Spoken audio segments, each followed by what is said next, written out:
लगता है कि दो पार्टी में झगड़ा हो रहा है। जहाँ द्वेष होता है, जहाँ विचार नहीं मिलते, वहाँ झगड़ा होता है, और जहाँ अनुकूलता होती है वहाँ प्यार होता है।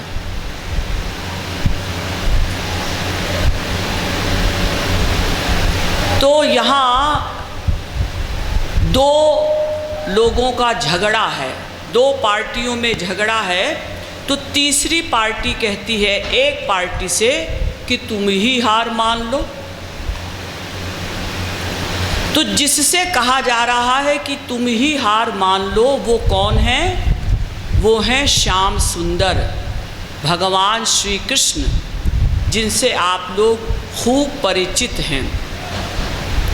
और जो कह रहा है कि आप ही हार मान लीजिए, वो कौन है? वो है श्याम सुंदर का बेटा, यानी जीव। समस्त जीव भगवान के पुत्र हैं। अमृतस्य वै पुत्राः।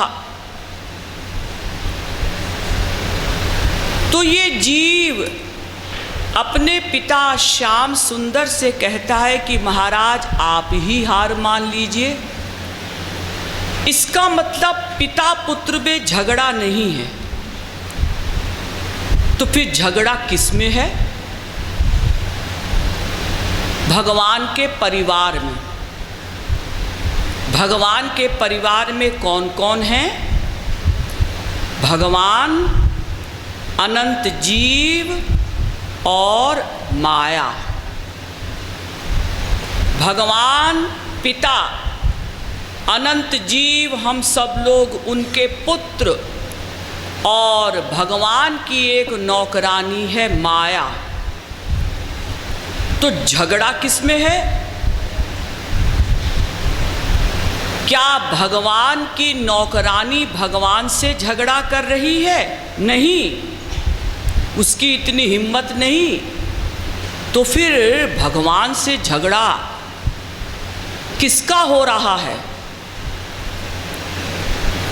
भगवान की नौकरानी माया का पुत्र है मन, अंतःकरण। वो भगवान से झगड़ा करता है। यानी मन कहता है भगवान से कि पहले आप कृपा करिए, तब हम शरण में आएंगे। भगवान कहते हैं मन से, समस्त जीवों से, कि पहले तुम अपने मन को शरणागत करो, तब मैं कृपा करूंगा। यानी झगड़ा हो रहा है मन और मनमोहन में, और पिस रहा है ये जीव।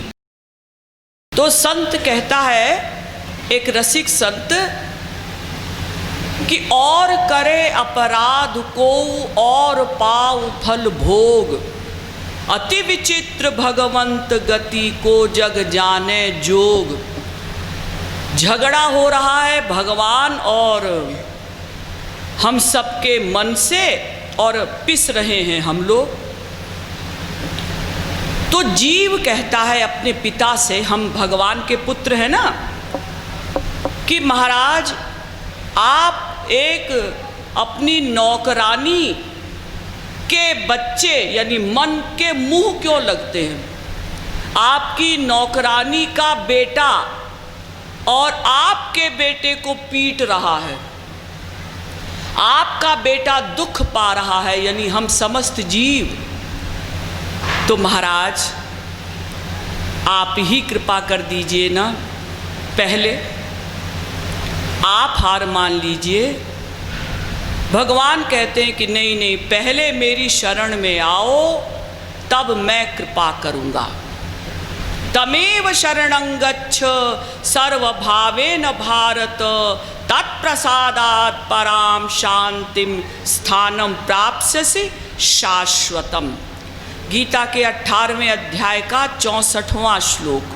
उसकी ही शरण में जाओ, तब उसकी ही कृपा से परम शांति मिलेगी। मामेकम शरणम ब्रज, गीता के 18वें अध्याय का 66वां श्लोक। जो मेरी ही शरण में आते हैं, मामेव ये प्रपद्यन्ते माया मेतान तरन्ति ते, गीता के 7वें अध्याय का 14वां श्लोक। जो मेरी ही शरण में आते हैं वही माया को पार कर सकते हैं। अनन्याश्चिन्तयन्तो माम ये जनाः पर्युपासते, तेषां नित्याभियुक्तानां योगक्षेमं वहाम्यहम्, गीता के 9वें अध्याय का 22वां श्लोक।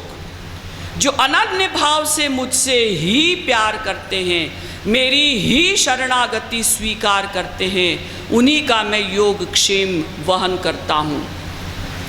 तमेव चाद्यम पुरुषम प्रपद्ये, गीता के 15वें अध्याय का 4था श्लोक। उसकी ही शरण में जाओ तब काम बनेगा। यानी भगवान कहते हैं कि मेरी शरण में आओ पहले, तब मैं कृपा करूंगा।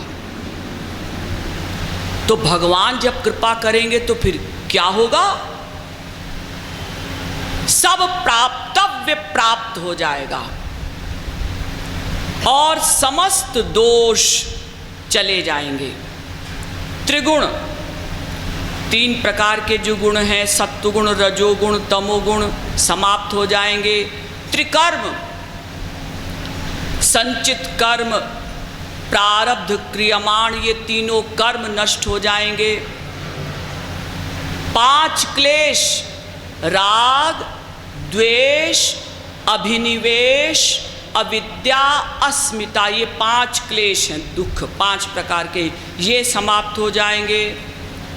3 ताप, 3 प्रकार के दुख होते हैं, आध्यात्मिक अथवा दैहिक दुख, दूसरा आदि भौतिक दुख, तीसरा आदि दैविक दुख, ये सब समाप्त हो जाएंगे। काम, क्रोध, लोभ, मोह और इनकी जननी माया समाप्त हो जाएगी।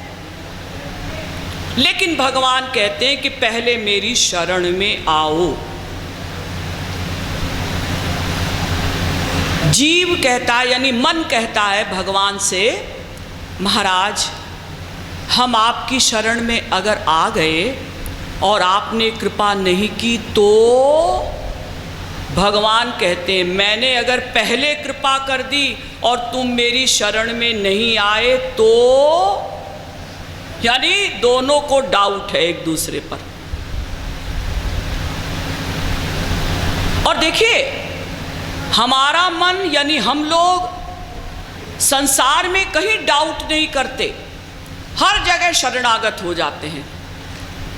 जहां हमें स्वार्थ सिद्धि की आशा होती है वहीं ये मन शरणागत हो जाता है। पैदा होते से ही हम माँ के शरणागत हो गए, फिर बड़े हुए स्वार्थ के कारण कभी पत्नी के शरणागत हैं, पत्नी पति के शरणागत है, कभी हम भाई के शरणागत हैं, कभी पड़ोसी के शरणागत हैं। सारे संसार की शरणागति हम स्वीकार कर रहे हैं, लेकिन भगवान की शरण में जाने में हमें ऐतराज है।